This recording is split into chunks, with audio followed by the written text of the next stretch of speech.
আশুলিয়া থানার সম্মানিত সেক্রেটারি ভাই মোহাম্মদ জাহাঙ্গীর ইসলাম পিয়ার ভাইকে তার মূল্যবান বক্তব্য রাখার জন্য বিশেষভাবে অনুরোধ করা হয়েছে। আসসালামু আলাইকুম রহমতুল্লাহ বরাকাত।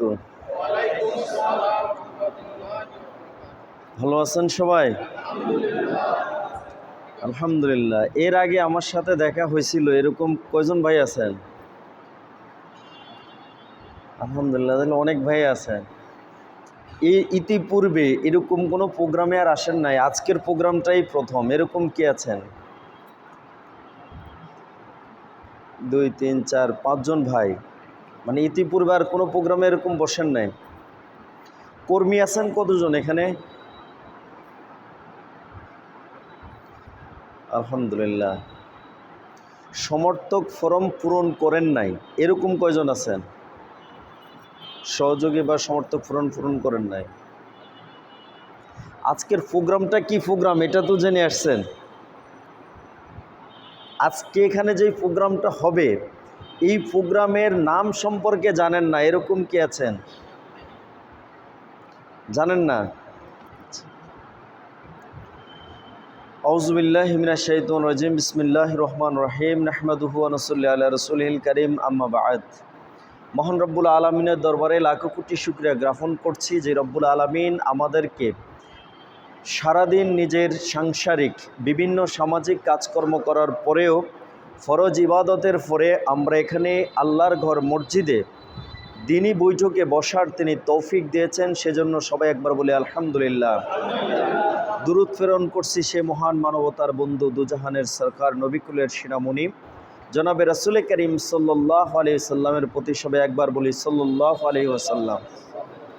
আত্মার মাগফিরাত কামনা করছি সেসব শহীদ ভাইদের, বদর থেকে শুরু করে অদ্যাবধি পর্যন্ত দ্বীনের দাওয়াতকে প্রসারিত করার জন্য বিশ্বের আনাচে কানাচে অলিতে গলিতে দ্বীন প্রতিষ্ঠার আন্দোলনে যারা জীবন দিয়েছেন সেসব শহীদ ভাইদের আত্মার মাগফিরাত কামনা করে আজকের এই আশুলিয়া থানা অধীনস্থ আশুলিয়া ইউনিয়নের একটি ইউনিটের সাধারণ সভায় আমরা যারা ইসলামী আন্দোলনের সিফা সালাম এবং অত্র ওয়ার্ডের সম্মানিত সভাপতি, সেক্রেটারি এবং আল্লাহর দ্বীনী রাসূল সাল্লাল্লাহু আলাইহি সাল্লামের সহসা উত্তরসূরি ইসলামী আন্দোলনের একনিষ্ঠ সৈনিক ভাইয়েরা, আসসালামু আলাইকুম রহমতুল্লাহ। আবারও আপনাদেরকে সালাম দিয়ে আজকের এই সাধারণ সভায় কিছু কথা বলার তৌফিক যদি আল্লাহ রাব্বুল আলামিন দান করে তাহলে বলার চেষ্টা করব, যদি আপনাদের শোনার মানসিকতা থাকে। আছে কিনা? ইতিপূর্বে আমার ভাই অত্যন্ত চমৎকার আলোচনা করেছেন, মনোযোগ সহকারে আলোচনা শুনেছি এবং অত্যন্ত মোটিভেশন স্পিচ দিয়েছেন, যেগুলো আসলে আমাদের কর্মজীবনে, আমাদের পারিবারিক জীবনে, অর্থনৈতিক জীবনে, রাজনৈতিক জীবনে প্রতিটি প্রেক্ষাপটে আমাদের কাজে আসবে। সেরকম বক্তব্য আমরা এতক্ষণ শুনেছি। আল্লাহ রাব্বুল আলামিন ভাইকে নেক হায়াত দান করুক, আমরা বলি আমিন। আল্লাহ রাব্বুল আলামিন ভাইয়ের মাধ্যমে এই অঞ্চলে ইসলামের আলোকে আরও বেশি প্রসারিত করুক, আমরা বলি আমিন। কারণ ইসলামী আন্দোলনের সিফাহ সালা সবাই হতে পারে না। ইসলামী আন্দোলনের নেতৃত্ব সবাই চাইলেই দিতে পারেন। আল্লাহ রাব্বুল আলামিন প্রত্যেকটা মানুষকে যোগ্যতা দিয়ে প্রেরণ করছেন, কিন্তু সেই যোগ্যতাটা সেই সঠিকভাবে সঠিক জায়গায় কাজে লাগাইতে পারেন। একই ইটের ভাটায় ইট পোড়া হয়। কিছু ইট মসজিদে লাগে, তার সম্মানটা যেরকম, যে ইটটা আপনার ঘরে লাগাইছেন তার সম্মান কি একই রকম? যেটা আপনার বসত ঘরে লাগাইছেন সেটার চেয়ে যেটা আপনার পাকঘরে লাগাইছেন সেটার কি মর্যাদা একই হলো? যেটা আপনার পাকঘরে লাগাইছেন আবার যেটা আপনার টয়লেটে লাগাইছেন সেটার মর্যাদা কি এক হলো? একই স্থানে জন্মগ্রহণ হতে পারে, একই উদর থেকে আসতে পারে, কিন্তু প্রেক্ষাপটটা যদি নিজের চেঞ্জিং না আসা যায়, নিজের কর্মের মাধ্যমে যদি পরিবর্তনটা না আসা যায়, তাহলে কখনোই নিজের পরিবর্তন ঘটবে না। ঠিক কিনা? বিগত 16টি বছর আপনারা একটি রাজনৈতিক দলের শাসন ব্যবস্থা দেখেছেন, যেখানে জেল, জুলুম, নির্যাতনের, নিপীড়নের স্টিম রোলার চলছিল। কিন্তু এই জেল জুলুম নির্যাতন করার পরেও কি আল্লাহর এই জমিন থেকে ইসলামের কথা বলার, ইসলামী আন্দোলনের কথা বলার, ইসলামী আন্দোলন থেকে দূরে সরে যাওয়ার এক সেকেন্ডের জন্যও কি তারা খালি করতে পেরেছে? পৃথিবীর ইতিহাসে এমন কোনো নজির নাই যে একটি দলের প্রথম সারির এতগুলো নেতাকে এভাবে শহীদ করে দেওয়া হয়েছে, পৃথিবীর ইতিহাসে কোথাও নেই। তারপরেও আল্লাহ রব্বুল আলামিন আমাদেরকে সাহায্য করেছেন কিনা? এটা সাহায্যটা কার ছিল?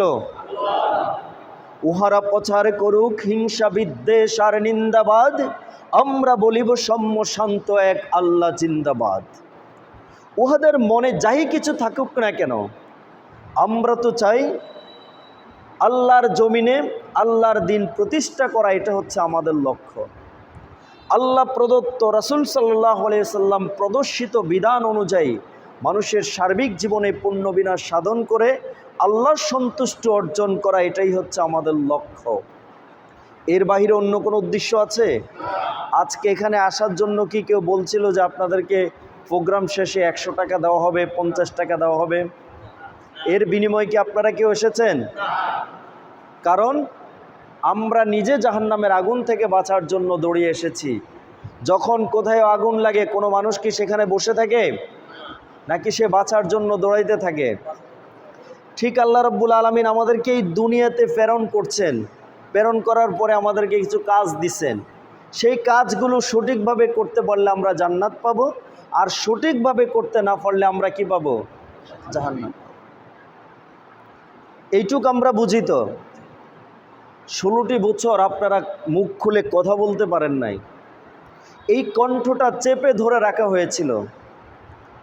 এই কণ্ঠটাতে আপনি দেখছেন অন্যায় হচ্ছে, কিন্তু আপনি বলতে পারতেছেন না, আপনি বাধা দিতে পারছেন না, কারণ পরিবেশটা আপনার অনুকূলে ছিল না, পরিবেশ তৈয়ারি ছিল না। আল্লাহ রাব্বুল আলামিন আমাদেরকে সেই পরিবেশটা তৈরি করে দিচ্ছেন কিনা? দিচ্ছেন কিনা? আসুক না যত ঝড়, যত বাধা সাইক্লোন, রাসূলের পথে মোরা চলবই। এ জীবনে বাজি রেখে দিনের নিশানা মোরা বাংলার আকাশে উড়াবই। ঠিক কিনা? আমরা তো সেদিন মাঠ থেকে ঘরে ফিরে যাব, আমরা তো সেদিন আমাদের আন্দোলন স্তব্ধ করে দিব, যেদিন এদেশে কালিমার পতাকা উড্ডীন হবে। আমার ভাইয়ের রক্তের বিনিময় যেই কালো পিচ ঢালা রক্তে লাল হয়েছিল, আবার যেদিন আমি ইসলামের ঝান্ডাকে উত্তীর্ণ করে এই দেশের সংসদে যখন কোরআনের আইন চালু হবে, সেই দিনে হবে আমাদের চূড়ান্ত বিজয়। ঠিক কিনা? আল্লাহ রাব্বুল আলামিন বলছেন, ইজা জা নাসরুল্লাহি ওয়াল ফাতহ, তোমাদের সাহায্য এবং বিজয় যখন আসবে তোমরা অতি উৎসাহিত হয়ে যাবে না। এই বিজয় দান করার মালিক কে? আল্লাহ যদি সাহায্য না করতেন আমাদের কি কোনো সমর্থন ছিল? অনেক বড় বড় ধরনের ঘটনা এই দেশে ঘটছে না? কিন্তু কি সরকার হটানো গিয়েছে? অথচ ছাত্রদের এই আন্দোলনটা, ছাত্রদের এই ইস্যুটা সরকার চাইলেই প্রথমে গ্রহণ করে নিতে পারতেন না? মীমাংসাযোগ্য ছিল না? কারণ আল্লাহর ইশারা হচ্ছেন, আমি তোমাকে অপমানিত লাঞ্ছিত করেই এই দেশের গদি থেকে, ক্ষমতা থেকে নামাবো, এটা আমার ইশারা। এই জন্য সাধারণ ছাত্রদেরকে দিয়ে কোনো রাজনৈতিক মতদর্শ সেখানেই উচ্চ আকাঙ্ক্ষায় ছিল না, কোনো পররাষ্ট্রনীতি, পররাষ্ট্র শক্তি সেখানে কাজ করে নাই। কাজ করছে কারা? আমার দেশের ছাত্র ভাইয়েরা। অতএব যে বিজয় তাদের হাত ধরে এসেছে, যে বিজয় আমাদের জন্য ছিনিয়ে নিয়ে আসা হয়েছে, 1971 সাল আমরা দেখিনি। 1971 সালে কি হয়েছিল এই দেশে, কি ঘটেছিল শুধুমাত্র আমরা শুনেছি। 1952 সালে বাসার জন্য এদেশের যুবকরাই জীবন দিয়েছিল, আমরা শুধুমাত্র শুনেছি, দুই চোখে আমরা দেখিনি।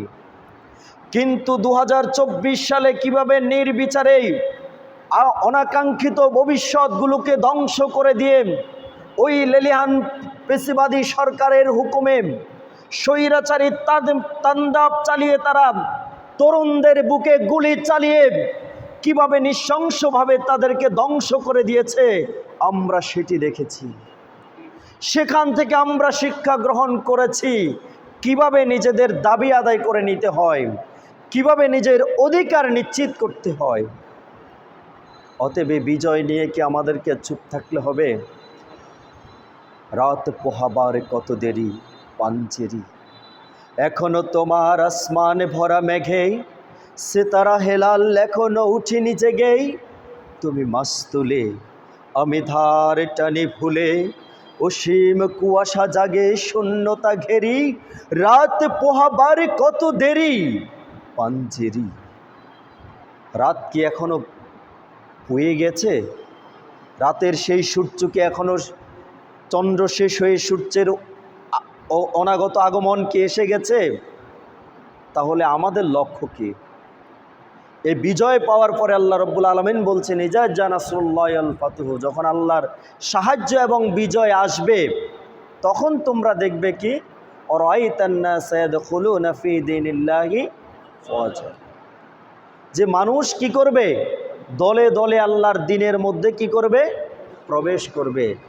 এতে কি আমরা আনন্দে আত্মহারা হব? এতে কি আমরা বিজয় মিছিল করব? কারণ আমাদের এখন লক্ষ্য উদ্দেশ্য হচ্ছে, ভাই যে বলে গেছেন, দুষ্কৃতকারীরা এখন প্রবেশ করে মুনাফিক জন্ম নেবে। অতএব সেখানে আমাদেরকে চোখ কান খোলা রেখেই এই বিজয়ের সান্নিধ্য যেন নষ্ট করতে না পারে, অনাকাঙ্ক্ষিত যেই সফলতা আমাদের, সেই সফলতা যেন ললাটে না হয়ে যায়, সেদিকে আমাদেরকে লক্ষ্য রাখতে হবে। এবং এদেশের জান মালের নিরাপত্তার নৈতিক দায়িত্ব আমাদেরকে গ্রহণ করতে হবে। আমাদের দ্বারাই কোনোভাবেই তো ক্ষতিগ্রস্ত হবে না। কোনো ভাইয়ের দ্বারা কারো মাধ্যমে, হিন্দু বৌদ্ধ খ্রিস্টান সে যেই ধর্মেরই হোক না কেন, দ্য কনস্টিটিউশন, আমার দেশের কনস্টিটিউশন তাকে বসবাস করার অধিকার দিয়েছে, রাজনীতি করার অধিকার দিয়েছে, স্বাধীনভাবে কথা বলার অধিকার দিয়েছে। সবাই যার যার ধর্মের কথা বলবে, এটাই তো স্বাভাবিক। আপনি সেখানে বাধা দেওয়ার কিছুই নেই, তার মন্দির নষ্ট করার কিছুই নেই। অতএব ওই সমস্ত বাইদের মন্দির, ওই সমস্ত বাইদের উপাসনালয় রক্ষা করার দায়িত্ব কাদেরকে নিতে হবে? আমাদেরকে নিতে হবে। বাংলাদেশ জামাত ইসলাম এবং বাংলাদেশ শ্রমিক কল্যাণ ফেডারেশন যেই কাজগুলো করে থাকে সেটা হচ্ছে, প্রতিটি শ্রমিকের অধিকার নিশ্চিত করা তাদের দায়িত্ব থাকবে। প্রতিটি নাগরিকের অধিকার নিশ্চিত করার দায়িত্ব তারা হাতে তুলে নেবে। প্রতিটি নাগরিকের সুনিশ্চিত অধিকার, তাকে নির্যাতন থেকে যেন নিষ্পৃত যেন না হয়, সেদিকে আমাদেরকে দায়িত্ব গ্রহণ করতে হবে। কোথায়ও কারোভাবে যেন প্রভাব বিস্তার করতে না পারে, এই স্বাধীনতার সুফল যেন কোনোভাবে নিঃস্বাত না হয়ে যায়, সেই দিকে আমাদেরকে নজর রাখতে হবে। তবেই আমাদের এই স্বাধীনতার যেই লক্ষ্য উদ্দেশ্যে করা হয়েছে, যেই স্বাধীনতা আল্লাহ রাব্বুল আলামিন আমাদেরকে দিয়েছে, তবে আমরা সেই স্বাধীনতা রক্ষা করার নৈতিক দায়িত্ব আমাদের প্রত্যেকের, ঠিক কিনা? অতএব বাংলাদেশ শ্রমিক কল্যাণ ফেডারেশন এটা মনে করে, আজকে আমি যেরকম পকেটের টাকা দিয়ে ইসলামী আন্দোলন করি, এই দেশে যদি ইসলামী সরকার কায়েমও হয়, তবু আমাকে নিজের পকেটের টাকা দিয়ে, বাইতুল মাল দিয়ে এই সংগঠনকে চালিয়ে রাখতে হবে, ঠিক কিনা? নাকি আমরা বালু দখল করব, বাস স্টেশন দখল করব, লঞ্চ স্টেশন দখল করব, আমাদের আয়ের উৎস বেড়ে যাবে? বিষয়টা কি এরকম? জুলুমবাজ যা করেছে তার বিপরীত আমরা করব। আমরা একটি আদর্শ ভিত্তিক সমাজ গঠন করা আমাদের নৈতিক দায়িত্ব। আমরা একটি নৈতিক ভিত্তিক সমাজ গঠন করা আমাদের দায়িত্ব।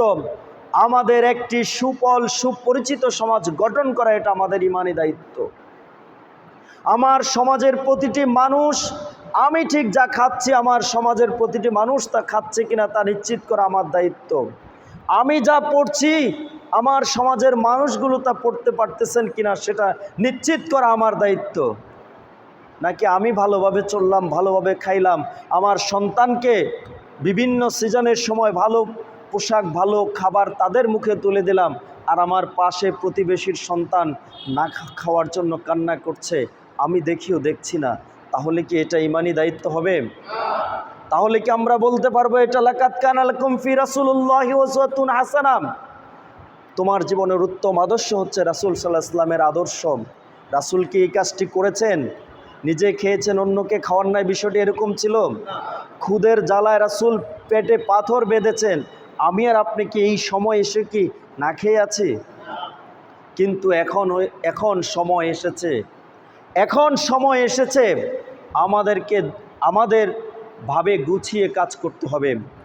এমন একজন মানুষ থাকবে না, হতে পারে সে 10 তলায় থাকে, আবার হতে পারে সে গাছতলায় থাকে, তার থাকার হয়তো ভালো কোনো জায়গা নাই, কিন্তু আমাকে তার কাছেও ইসলামী আন্দোলনের দাওয়াত পৌঁছিয়ে দিতে হবে, তার কাছেও কোরআনের দাওয়াত পৌঁছিয়ে দিতে হবে। হযরত ওমর রাদিয়াল্লাহু তাআলা আনহুর মতো আমাদেরকে সে দায়িত্ব নিতে হবে যে কাল কিয়ামতের ময়দানে হযরত ওমরকে যদি প্রশ্ন করা হয়, তোমার এই আমিরত্বের মাঝে, তোমার এই স্বাধীনতার মাঝে, তোমার আমিরুল মুমিনিনের পরিচয়ের মাঝে ওই লোকটি কেন ইসলামের দাওয়াত পায়নি, এইটুক কাঠগড়া দাঁড়িয়ে যেন আমাকে বলতে না হয়, এইটুকু কি আমরা নিশ্চিত করতে পারবো না? এখন কি ভয় আছে? এখন কি ভয় আছে? বিপ্লব মানে জীবনে দেওয়া বসে থাকা নয়, সেই কোনো দিন আসবে না রে করহ যদি ভয়। বিপ্লব মানে জীবনে দেওয়া বসে থাকা নয়, সেই কোনো দিন আসবে না রে করহ যদি ভয়। ঠিক কিনা? ভয় করা যাবে? একজন মুজাহিদ কখনো থমকে দাঁড়ায় না।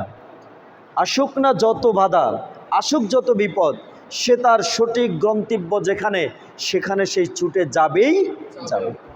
অতএব যখন দলে দলে লোক ইসলামের মধ্যে প্রবেশ করতে দেখবে, তখন তোমার কাজ কি? ফাসাব্বিহ বিহামদি রব্বিকা ওয়াস্তাগফির। তুমি কি করবে? হামদ সহকারে তাসবিহ পাঠ করবে, আল্লাহর প্রশংসায় তুমি নিজেকে উৎসর্গ করে দিবে, নিজেকে তুমি আল্লাহর কাছে লুটে দিবে। আর আমরা এখন কি করি? আনন্দ মিছিল করি। আমরা এখন কি করি? খিচুড়ি পাকাই। আমরা এখন কি করি? যারা দখলদারে ছিল তাদেরকে বাদ দিয়ে এখন আমি দখলদার নিচ্ছি। হচ্ছে কি না? আমাদের সমাজে এক শ্রেণীর লোক এরকম আছে কি না? অতএব আমরা কি তাদের মতো হব? আমাদের লক্ষ্যমাত্রা কি তাদের মতো হবে?